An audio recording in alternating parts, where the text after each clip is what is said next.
without any further ado, I'd like to invite Ray Comfort to explain why he believes God does exist. Ray?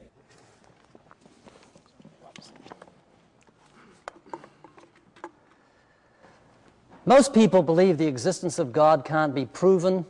It's all a matter of faith, but I disagree. I believe God's existence can be proven absolutely scientifically without even mentioning faith. And before we do so, let's define the word scientific. It comes from a Latin word scientificus, which means producing knowledge. To prove God's existence, we could look at subjects such as entropy, cosmology, biochemistry, relativity, or quantum mechanics. While they're fascinating subjects, what we want to do tonight is confine ourselves to what the Greeks called beautiful simplicity. We'll be simply producing knowledge by looking at three irrefutable evidences for God's existence. And I'd like to begin by looking at creation. I'd like to share with you a theory I have of where the Coca-Cola can may have come from. Billions of years ago, there was a massive explosion in space. No one knows what caused the explosion. It just kind of happened. It was a big bang, and from this big bang issued a huge rock, and on top of the rock was found this brown, sweet, bubbly substance. And over millions of years, aluminum crept up the side, formed itself into a lid and then a tab. And then millions of years later, red paint and white paint fell from the sky and formed itself into the words Coca-Cola Classic, 12 fluid ounces, original formula. You say, what are you doing? You're insulting my intellect. And so I am. You know, if the Coca-Cola can was made, there must be a maker. If it's designed, there must be a designer. To believe this happened by sheer chance is to move into an intellectual free zone. Listen to what two of the greatest scientific minds in history said about the design and creation. Sir Isaac Newton. The most beautiful system of the sun, the planets, and comets could only proceed from the counsel and dominion of an intelligent and powerful being. Albert Einstein, he said, in the view of such harmony in the cosmos, which I, with my limited human mind, am able to recognize, there are yet people who say there's no God. And then he added this statement, but what makes me really angry is that they quote me to support such views. It really is very simple. Let me show you what I mean. When I look at this building, how do I know there was a builder? You can't see him, hear him, touch him, taste him, or smell him. I mean, what evidence is there was a builder?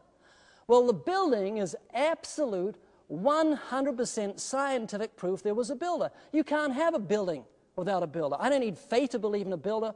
All I need is eyes that can see and a brain that works. You say that's not scientific, because for something to be scientific, it must be able to be verified through repeatable testing in controlled conditions in laboratory. Well, this same principle works with paintings and painters. When I look at a painting, how can I know there was a painter? Well, the painting is absolute 100% scientific proof there was a painter.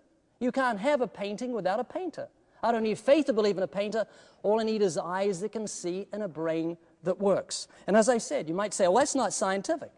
What you need is a controlled laboratory testing. It needs to be observed. Okay, we could put a dozen scientists in a laboratory and tell them to observe this painting, and I'm sure after a while they would come to the conclusion that there was a painter that painted the painting.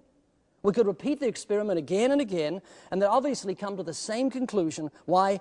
Because the painting is absolute observable proof there was a painter. And exactly the same applies with the existence of God. How do we know God exists? You can't see him, hear him, touch him, taste him, or smell him. Well, creation is 100% scientific proof there was a creator. You cannot have a creation without a creator.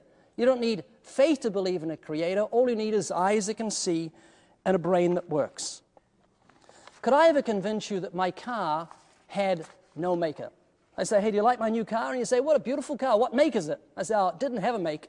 It fell together at the back of our yard. It took millions of years. You say, come on, what make is it? You see, you can see it's been made with purpose in mind. It has a windshield for you to look out of to see where you're going.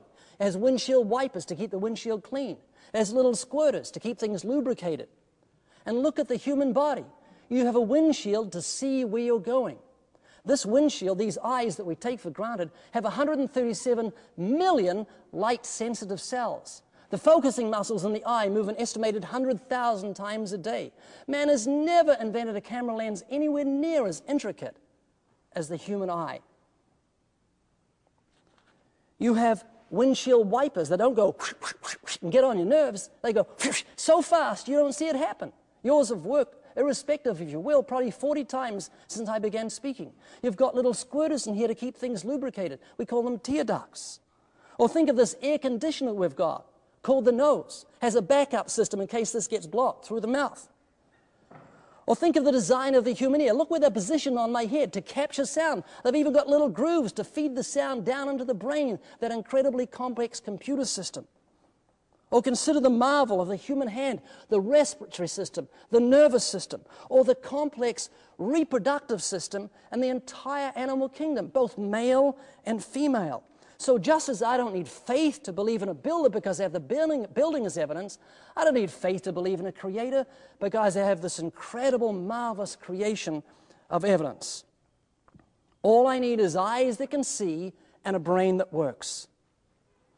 The invisible things of Him from the creation of the world are clearly seen, being understood by the things that are made.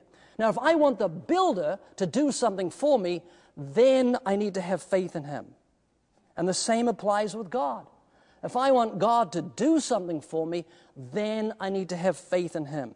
He that comes to God must first believe that He is, or that He exists, and He's the rewarder of those that diligently seek Him, for without faith it is impossible to please Him. So there is a difference between an intellectual belief in God's existence and putting your trust in Him, your faith in Him. So how does an atheist deal with such rational logic? Why, what he does is he becomes unreasonable and puts himself above it and says, that's just painting pater, it's beneath me. He puts himself on an intellectual pedestal. Which brings me to my second evidence of God's existence, something that God has put within each of us, the conscience. Now, the conscience is the impartial judge on the courtroom of the mind. It speaks to us irrespective of our will, whether we believe in God or not. It can be so powerful, it's driven men to suicide. Now, human beings are unique in that we're moral creatures. We're made in the image of God, and that's what separates us from the animals. We have a distinctive knowledge of right and wrong, so we set up court systems to punish wrongdoing. Animals don't do that. The word conscience actually comes from two words, con, with, science, knowledge. Conscience means with knowledge, and each of us have this inbuilt knowledge that it's wrong to lie, to steal, to commit adultery, to murder. But the problem is our conscience is seared. That means it's lost its life on the outside. And what we need to make that conscience come back to life is the 10 Commandments. Now, the 10 Commandments are like a mirror. When you and I got up this morning, one of the first things we did was go to the mirror. Why did we do that? We wanted to see what damage had been done during the night. And all the mirror does is reflect what we are in truth, so we can get things fixed up before we go public. So what we're going to do is look at the mirror of the 10 Commandments just for a few moments to see our reflection of our state before God. Now, it's not going to be a pretty sight. It's like that mirror first thing in the morning.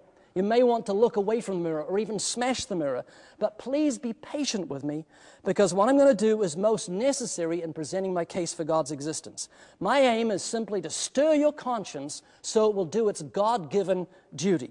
If you harden your heart, you won't hear its voice. So here we go. We're going to look at some of the commandments, so get ready. Have you ever told a lie? Have you broken that commandment? I'm not talking about discretion. You know, when Grandma's 115 and you say, Grandma, you look just gorgeous. I'm not talking about discretion. I'm talking about a bold-faced lie. Have you ever lied? So if you've lied, what does it make you? It makes you a liar. Another commandment, you shall not steal. Have you ever stolen something? Irrespective of its value. If you've taken something that belongs to someone else, then you're a thief.